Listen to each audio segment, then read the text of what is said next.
On a souvent parlé des arnaques diverses et variées dans cette chronique, les arnaques par SMS, les arnaques aux faux mails de remboursement d'impôts ou encore le phishing.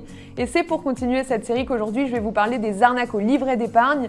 L'année dernière, 1200 sites frauduleux ont été répertoriés par l'ACPR et par la Banque de France pour un préjudice total de 500 millions d'euros par an, selon les données recueillies auprès du parquet de Paris en 2021.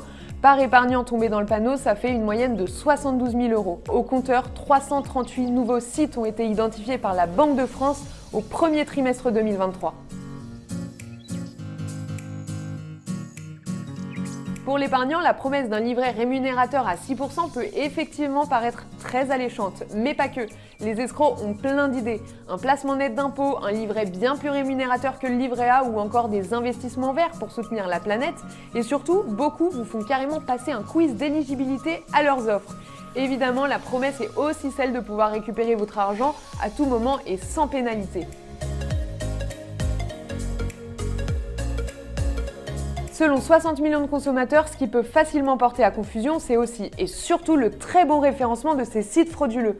Les arnaqueurs sont même prêts à payer des campagnes de publicité par Google Ads pour apparaître en premier.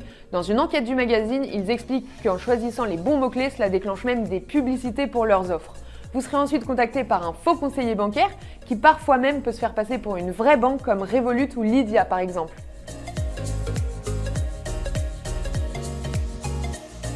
Une fois piégé, ça va très vite. Votre argent est envoyé sur un compte, puis sur un autre, et puis il transite sur des comptes souvent étrangers. Après, quand vous avez envoyé l'argent, votre conseiller devient instantanément injoignable. Ce que vous pouvez donc faire quand il est trop tard, c'est faire un signalement sur la plateforme Pharos.